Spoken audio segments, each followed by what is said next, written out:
हाँ, तो अभी आप सभी को गुड इवनिंग।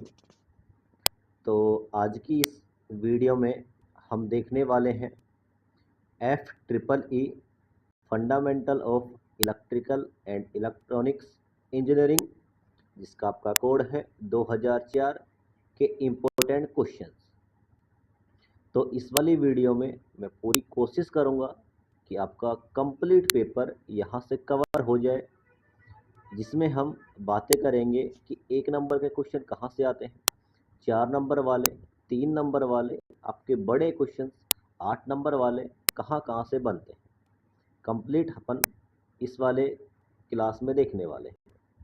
उसके बाद बातें करेंगे कि इसकी पीडीएफ कहाँ मिलेगी, इसके नोट्स कहाँ मिलेंगे, इसका वीडियो सॉल्यूशन आपको कहाँ मिलेगा।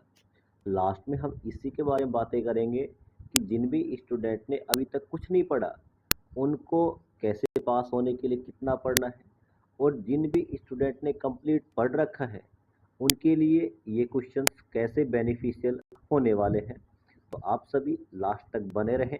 स्टार्ट करते हैं। फर्स्ट क्वेश्चन से आपका है भी टाइप ऑफ, आपको पहला ही क्वेश्चन है टाइप ऑफ रजिस्टर, इंडक्टर या कैपेसिटर या फिर वेवफॉर्म। आपसे चारों में से आपसे पूछ सकता है वो कि रजिस्टर के टाइप बताइए, इंडक्टर के टाइप बताइए, कैपेसिटर के टाइप बताइए, और वेवफॉर्म कितनी प्रकार की होती है। रजिस्टर क्या होता है, इंडक्टर क्या होता है, कैपेसिटर क्या होता है। तो आप सभी ये वाला क्वेश्चन आप देख के जाएं, हो सकता है आपको 4 नंबर में ये क्वेश्चन देखने को मिल सकता है। सेकंड क्वेश्चन की बातें करते हैं। इंट्रिंसिक व एक्सट्रिंसिक सेमीकंडक्टर को समझाइए। तो इसे बोलते हैं शुद्ध अर्धचालक व अशुद्ध अर्धचालक को समझाइए। देखो, मैंने इंग्लिश में नोट कर रखा है। जिन भी स्टूडेंट को इंग्लिश में दिक्कत हो, मैं हिंदी बोल रहा हूँ सारी चीज़ों की, आप अपनी कॉपी में इसे नोट जरूर कर लें। ठीक है, तो शुद्ध अर्धचालक अशुद्ध अर्धचालक को समझाना है आपको भी। देखो, यहाँ से आपको 4 नंबर में देखने को मिल सकता है, या तो शुद्ध मिलेगा या फिर अशुद्ध अर्धचालक मिलेगा, इंट्रिंसिक मिलेगा या फिर एक्सट्रिंसिक मिलेगा। इन दोनों में से एक क्वेश्चन आपको देखने को मिलेगा। उसके बाद बातें करते हैं मोबिलिटी, ड्रिफ्ट व डिफ्यूजन करंट को समझाइए। गतिशीलता, इसे बोलते हैं ड्रिफ्ट ही बोलते हैं, इसे बोलते हैं विसरण धारा को समझाइए।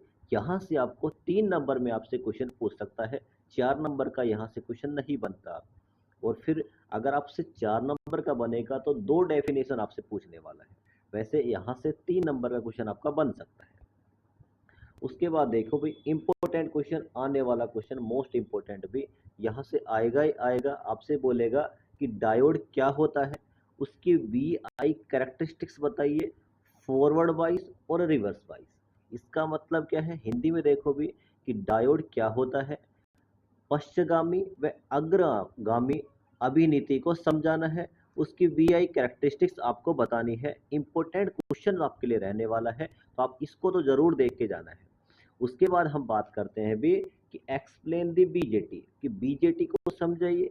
बीजेटी कॉन्फ़िगरेशन में कॉमन एमिटर व कॉमन बेस को आपको समझाना है, किसके लिए, एनपीएन ट्रांजिस्टर के लिए। तो आपका टोटल क्वेश्चन क्या बना पूरा, कि बीजेटी क्या होता है, व उभयनिष्ठ एमिटर व उभयनिष्ठ आधार। एमिटर को बोलते हैं संग्राहक, एक होता है कॉमन कलेक्टर, एक होता है कॉमन एमिटर, और एक होता है कॉमन बेस। तो इसे बोलते हैं, कॉमन कलेक्टर को बोलते हैं उभयनिष्ठ संग्राहक, कॉमन एमिटर को बोलते हैं उभयनिष्ठ उत्सर्जक, और बेस को बोलते हैं कॉमन संग्राहक। वो आधार क्या बोलते हैं, कॉमन आधार। तो आपको याद रखना है, तीनों में से आपको कॉमन कलेक्टर का 99% नहीं पूछता, ज़्यादा इन्हीं का ही पूछता है, कॉमन एमिटर और कॉमन बेस। इसका मतलब उभयनिष्ठ उत्सर्जक व उभयनिष्ठ आधार का बीआई कैरेक्टरिस्टिक्स आपको पता करके जाना है। उसके बाद देखिए logic gate, most important question भी आने वाला क्वेश्चन। यहाँ से आपको 4 या 8 नंबर में क्वेश्चन देखने को मिलेगा ही मिलेगा। तो एक हो गया आपके पास नोट गेट, एंड गेट, और गेट, नैंड, नोर, एक्स और एक्स नोर।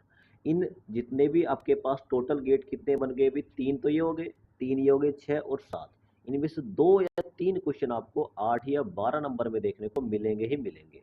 तो तो आपको लिए इंपॉर्टेंट क्वेश्चन रहने वाला है, आपको पढ़ के ही जाना है। उसके बाद हम बात करते हैं भी कि टाइप ऑफ नंबर सिस्टम। देखो नंबर सिस्टम जैसे बाइनरी हो गया, ऑक्टल हो गया, डेसिमल हो गया, यहाँ से एक नंबर या दो नंबर में क्वेश्चन पूछेगा, भी यहाँ से बड़ा क्वेश्चन आपसे नहीं पूछेगा, आपको पढ़ के जाना है।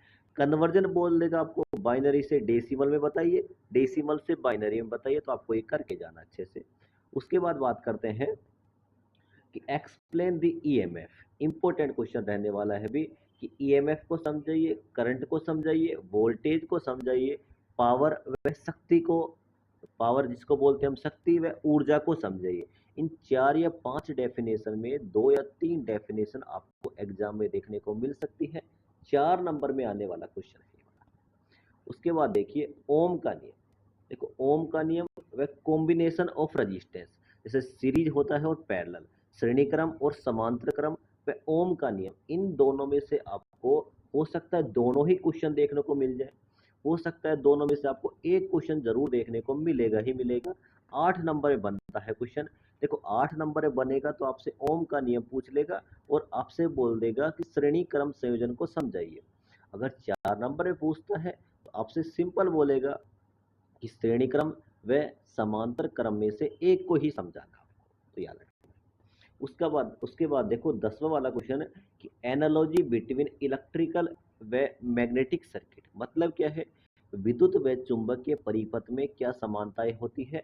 इंपॉर्टेंट क्वेश्चन रहने वाला है, 4 नंबर में आपको क्वेश्चन देखने को मिल सकता है।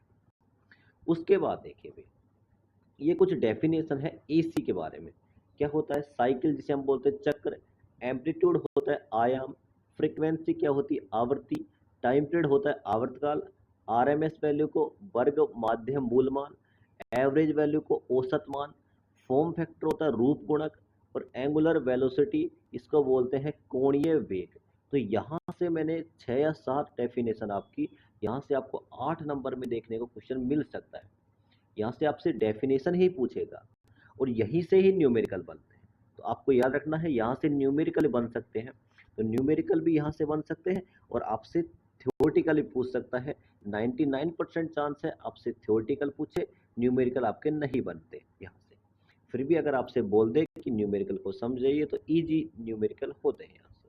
देखो एक न्यूमेरिकल यहाँ से बन सकता है ओम के नियम से और सीरीज व पैरेलल रेजिस्टेंस के कॉम्बिनेशन से आपका यहाँ से न्यूमेरिकल बन सकता है, तो आप इन न्यूमेरिकल को भी जरूर देख के जाएं।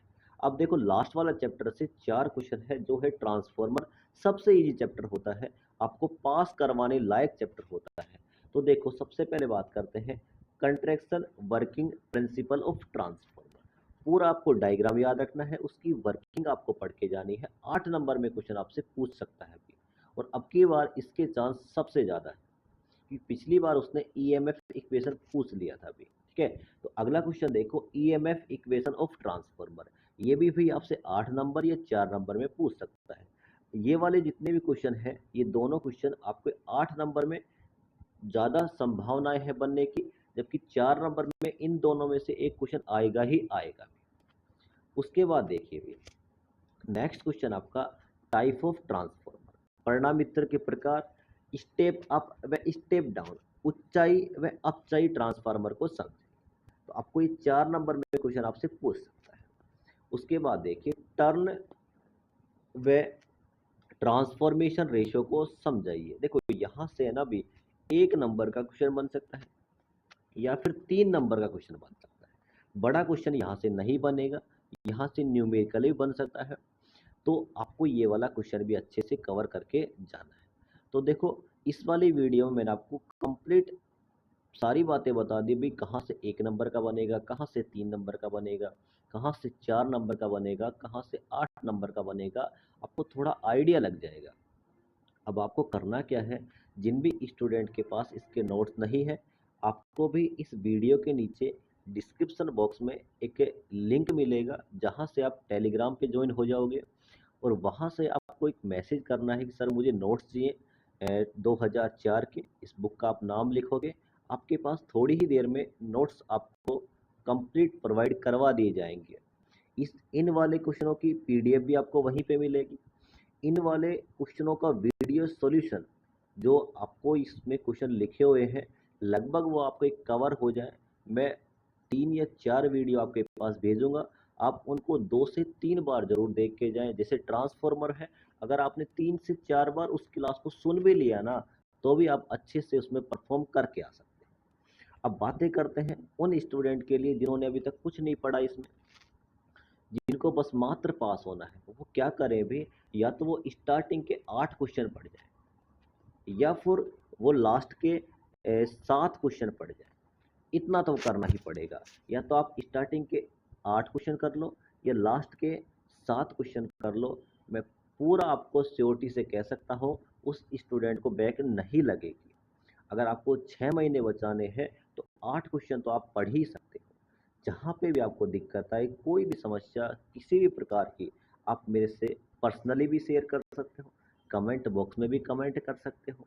आपको पूरा आपका डाउट मैं सॉल्व करने की कोशिश करूँगा। आपको फिर भी किसी प्रकार का कुछ क्वेश्चन वगैरह हो तो आप बता सकते हो। इसके नोट्स वगैरह मैंने आपको बता दिए भी कहाँ मिलेंगे, इसकी पीडीएफ कहाँ मिलेगी, इसका वीडियो सॉल्यूशन कहाँ मिलेगा, ये सारी बातें हमने कर ली। तो इस वाली वीडियो में हम इतना ही करते हैं। आप सभी को आपके एग्ज़ाम के लिए बेस्ट ऑफ लक, आपका एग्ज़ाम अच्छा हो। इन्हीं शुभकामनाओं के साथ ये वाली क्लास हम ख़त्म करते हैं। मिलते हैं नेक्स्ट क्लास में, जहाँ हम और भी सब्जेक्ट, अगर हम बातें करें तो जो भी आपके सब्जेक्ट हैं उनके इम्पोर्टेंट क्वेश्चन देखने की कोशिश करने वाले हैं। तो इस वाली वीडियो में हमें इतना ही